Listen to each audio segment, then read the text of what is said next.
जड़ चेतक पर तलवार उठा रखता था भूतल पानी को, राणा प्रताप सिर काट काट करता था सफल जवानी को। नमस्कार, मैं प्रांजल नौटियाल।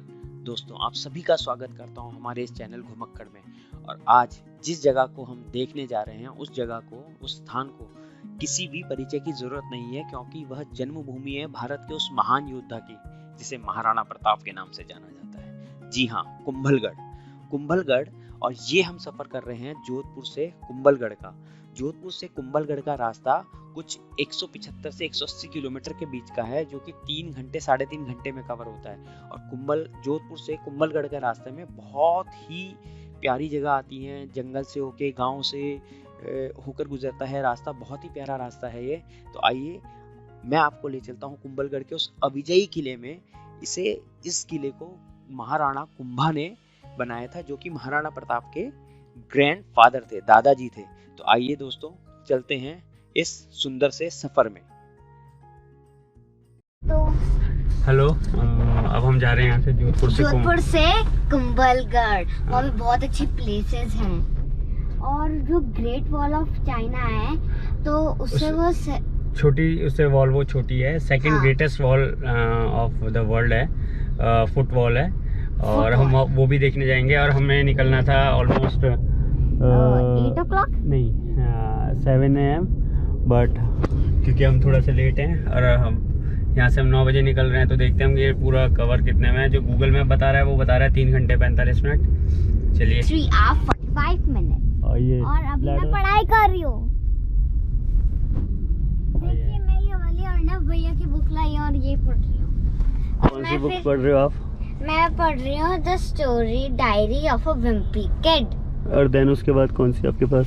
और फिर मेरे पास है oceans. Okay, I will show you 3D here. 3D ये open mouth, close mouth.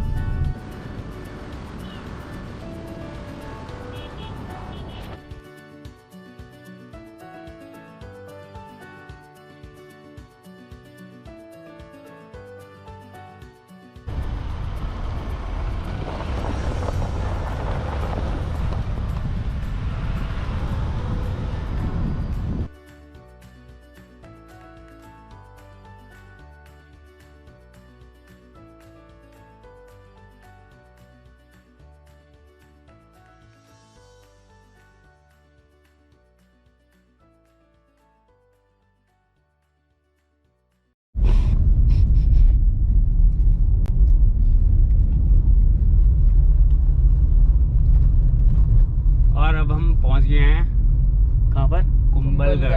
Kumbhalgarh one क्षेत्र में। वाइल्ड सेंचुरी के उसको क्रॉस कर रहे हैं। तो हमें ऑलमोस्ट लगे हैं, हम थोड़ा फोटो खिंचवाते आए हैं, तो 12:30 बजे हैं। ऑलमोस्ट हम 9:15 बजे के आसपास निकले थे, जहाँ तक मेरा आइडिया है। और थोड़ा ड्राइव करके अपना थोड़ा एरिया थोड़ा छोटा है ये, अगर आप देखोगे तो यहाँ पर हॉर्न का पूरी तरह यूज़ करना है, क्योंकि लोगों को सेंसिबल ड्राइविंग के तो भूल जाओ। बाकी पीछे लाडो पढ़ाई कर रही है हमारी। उसने एक नया अचीवमेंट ले रखा है कि वो उसे ख़त्म करनी है अपनी बुक। और हम शायद गांव से होके गुजर रहे हैं। Take the next right, then turn right. Take the next right and then turn right. बस।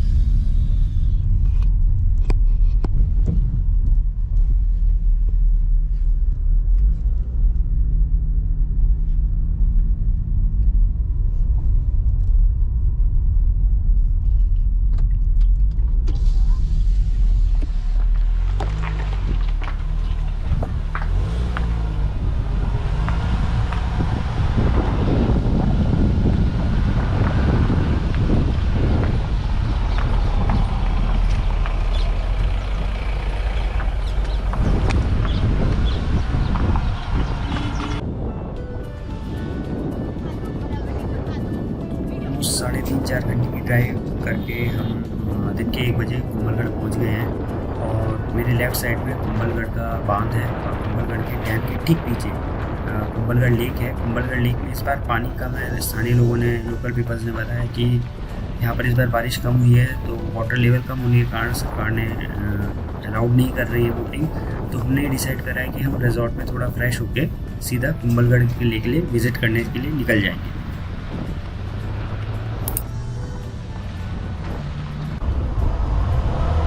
तो होटल में चेक इन करने के बाद और हम यहाँ से निकल गए हैं कुंभलगढ़ किले के लिए। मेरे ठीक सामने कुंभलगढ़ का किला दिख रहा है।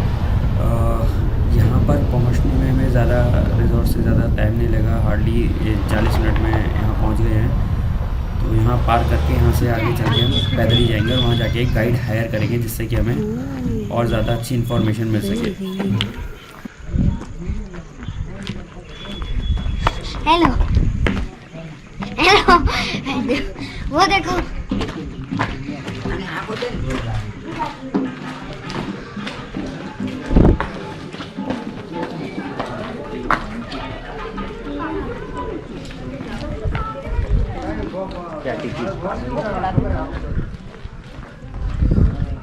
पगला।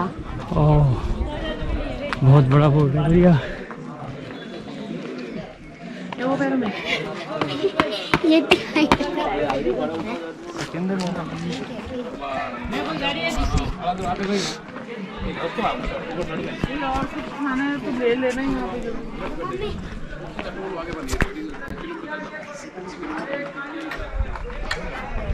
फूड ऊपर जाते हुए तरफ। तो बेटा सैनिकों को ताकत लगानी पड़ेगी ना, ऊपर से तो हमला करेंगे। यहाँ से बनाई गई थी, ये पीछे से स्टार्ट हो रही है। ओके माँ लंगूर है आराम से, इसके सामने में प्लान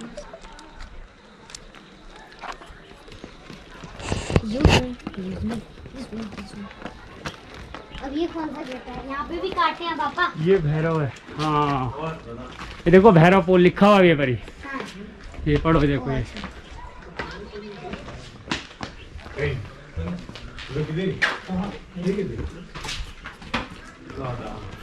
तो दोस्तों कुंभलगढ़ के किले की दीवार के निर्माण से जुड़ी एक बहुत रहस्यमयी कहानी यह भी कही जाती है कि जब महाराणा कुंभा ने 1443 में इसका निर्माण शुरू किया तो इसमें काफ़ी बाधाएं आने लगी। इससे चिंतित होकर राणा कुंभा ने एक संत को बुलाकर, जिनका नाम की भैरव था और उन्हीं के नाम पे वो भैरव पोल जो है वो रखा गया है, भैरव स्तंभ। तो संत ने कहा कि इस दीवार का निर्माण तभी पूरा होगा और तभी आगे बढ़ेगा जब कोई व्यक्ति स्वेच्छा से अपना बलिदान देगा।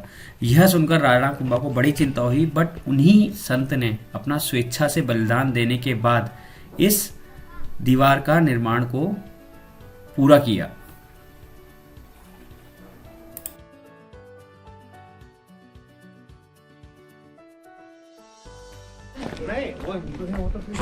ये क्या चीज अभी जैसे उन्होंने अपने को बताया, उसका सेनापति कौन था, उन्होंने कहा क्या, उन्होंने दिमाग की मार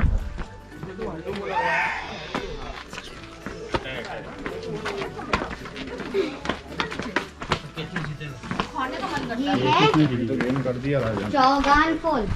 चौगान पोल। सॉरी चौगान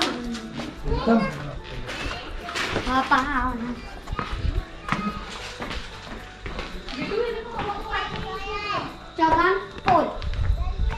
लोग आ गए गेट नंबर 8 पे, इसे बोलते हैं चौगान पोल। चौगान मीन्स जो ओपन ग्राउंड जो होता है, ओपन कोर्टयार्ड, उसको बोलते हैं चौगान। अंदर की साइड में वो खुला हुआ कोर्टयार्ड है, इसलिए इसका नाम है चौगान पोल। पीछे में आप देख रहे हैं कैनन हाउस, तोप खाना। हाँ जी, कैनन्स पड़ी हुई है अंदर। अभी के लिए वो 4 कैनन नहीं है, अभी के लिए हम इसे कैनन्स बोलते हैं, कैनन हाउस बोलते हैं, लेकिन उस टाइम के लिए हुआ करती थी तो जेल। अच्छा जेल, अच्छा जेल के लिए यूज किया जाता है। तो दुश्मन अगर पकड़ में यहीं पे आके कैद किए जाते थे। ओके 1526 के अंदर बाबर के टाइम में जो कैनन्स और गन्स वगैरह हाँ जी, इंडिया के अंदर सबसे पहले बाबर ही लाया था बाबर, 1526 हाँ में। जी। और 1527 में राणा सांगा और बाबर के बीच जो युद्ध हुआ था, उस युद्ध में से जीती हुई कैनन्स उसी टाइम की है सर। ओके जो बाद में 1884 के अंदर महाराणा फतेह सिंह जो थे उन्होंने यहाँ पे ला के रखी है। राइट साइड में जो पार्ट जो आप देख रहे हैं, जो महल बना हुआ है, इसे बोलते हैं कुंभा महल। यहाँ के जो फाउंडर थे महाराणा कुंभा, उनका प्राइवेट रेजिडेंस हुआ, यहीं पे वो रहते थे। ओके सेकंड पार्ट जो आप देख रहे हैं, जो पूरा डैमेज पार्ट जो है, ये रॉयल फैमिली का लेडीज पार्ट हुआ करता है, इसे बोलते हैं जनाना महल।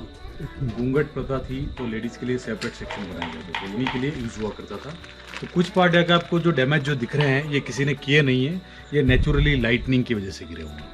क्योंकि हाइट काफी है, बारिश काफी होती थी और लाइटनिंग अरेस्टर उस टाइम में नहीं थे, बाद में 1884 में लगे। वैसे ही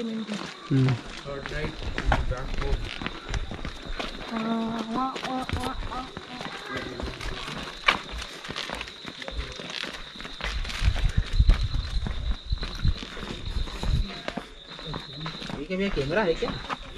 GoPro है।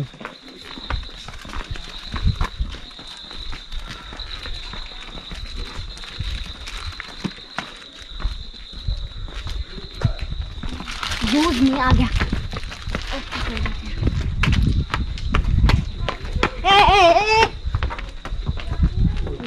था। उसके बाद सैंड, एलम और कार्बन, उससे पानी रिस्के क्लीनों के उधर से इधर लाते थे। वो कैसे? वो कैसे? आपने देख रहे हैं मिट्टी से भर दिया गया है, लेकिन ये कुएं की तरह डीप था। अच्छा। उसका जो लेवल है उससे भी कई गुना ये नीचे था। तो उसके बीच की जगह पे होल थे जो उससे कनेक्टेड थे। होल के डालते थे रेत, कोयला और फिटकरी, एलम, सैंड, एलम और कार्बन। उससे पूरा पानी क्लीन होकर उस उधर से इसमें गिरता था और इसके बाद ये अपने साधन से आगे काम में लेते थे। ये था नेचुरल वाटर प्यूरिफायर। समझे लाडो? दिस इज देखो, पहले के लोग बहुत होशियार थे, हम तो कुछ करते ही नहीं है। अब देखिए राइट साइड में जो बिल्डिंग जो आप देख रहे हैं, जो पीछे की जो सीढ़ियां जो जा रही है, जो पार्ट यहाँ से बंद किया हुआ है, कुछ पार्ट बंद कर रखे हैं सेंट्रल गवर्नमेंट ने। रीजन ये है कि पब्लिक आती है लिख के जाती है दीवारों। सही है, हाँ। इस वजह से कुछ पार्ट है बंद कर दिए गए हैं। सही करा। तो सामने की दो विंडो जो दिख रही है, ऊपर जो डोम बना हुआ जो बिल्डिंग जो आप देख रहे हैं, ये बर्थ प्लेस था the great warrior of India Maharana Pratap का। ओके। 9 मई 1540, 9 मई 1540 को इसी बिल्डिंग में महाराणा प्रताप का जन्म हुआ था, इसलिए इसको बोलते हैं प्रताप महल, प्रताप पैलेस। वो वाला। यस, महाराणा प्रताप। ये फोर्ट का लास्ट गेट है, 9 नंबर, पागड़ा पोल बोलते हैं इसको। पागड़ा पोल इसलिए बोलते हैं, जब सैनिक यहाँ से युद्ध के लिए रवाना होते थे तो उनको तिलक लगा के और मेवाड़ की पगड़ी पहना के इसी जगह से पार के लिए रवाना किया। सेना के भी कितने केयर थी। ये उसे दीदी चलो।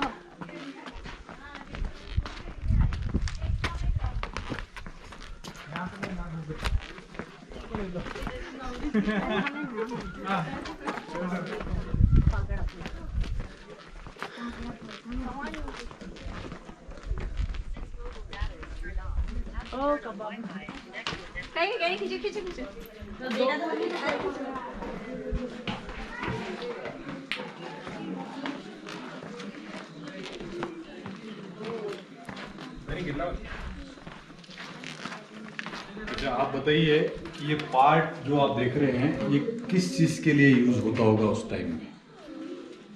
लाडो मैं तो बता सकता हूँ, शायद अगर वो सही हो तो अस्तबल, घोड़ों के अस्तबल के लिए। हॉर्स स्टेबल हुआ, हॉर्स किंग्स हॉर्सेस। राजाओं के जो घोड़े होते थे वो यहीं पे रखे जाते थे। अभी तभी तक नहीं, अभी इसमें कोई म्यूजियम बन रहा है, इसलिए इसका रेस्टोरेशन चल रहा है। ऊपर की रूफ और ये दरवाजे सारे नए घोड़ों के अस्तबल। अब पूछो ये क्यों परी, पापा ने गैस कैसे लगाया? क्यों? क्योंकि आप यहाँ से पागड़ा जो डोर है, आप घोड़े यहाँ से लोगे और आप यहाँ से जाओगे। मुझे लगा यहाँ पे गाय भैंसे को डोर इतने डोर तो पुराने में ही लगा रहे। तो इसके बीच में मेंटेनेंस करते रहते हैं। मेंटेनेंस तो अब तो कर नहीं पाएंगे क्योंकि वो यूनेस्को के अंदर है ये। अब यूनेस्को क्या वर्ल्ड हेरिटेज में आ गया ये। 2013 में यूनेस्को में चला गया, उसके बाद कोई नई ईंट भी नहीं लग सकती यहाँ पे। हाँ। कोई चीज ज्यादा ही खराब है तो उसको वो सही करेंगे, बाकी वैसे एसटीज रहे। हाँ। यूनेस्को हेरिटेज में वर्ल्ड हेरिटेज में आ गया अभी। उसको अच्छे से अपने उसको संभाल के रखना है, तो कुछ हाँ। वैसा नहीं है। मुझे लगा यहाँ पे गाय भैंसे को फीड के। नहीं बेटा नहीं।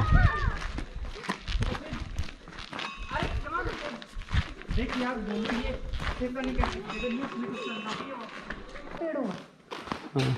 ये 200 साल पुराना है ये पेड़ बैनियन ट्री। हाँ हाँ। सोचो इसने वो बैटरी है ना आपके पास? हाँ जी, पड़ी है मेरी बहन ने निकाली तो नहीं थी उसने।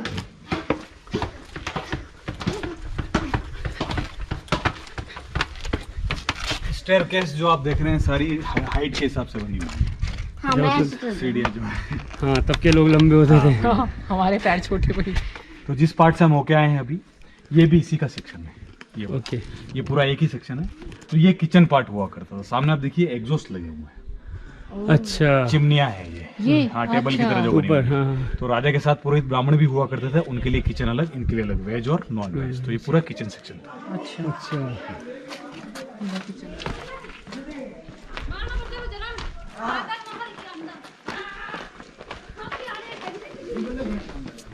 ऐसे कुछ समझ नहीं आता, तो ऐसे देख के चले जाते हैं।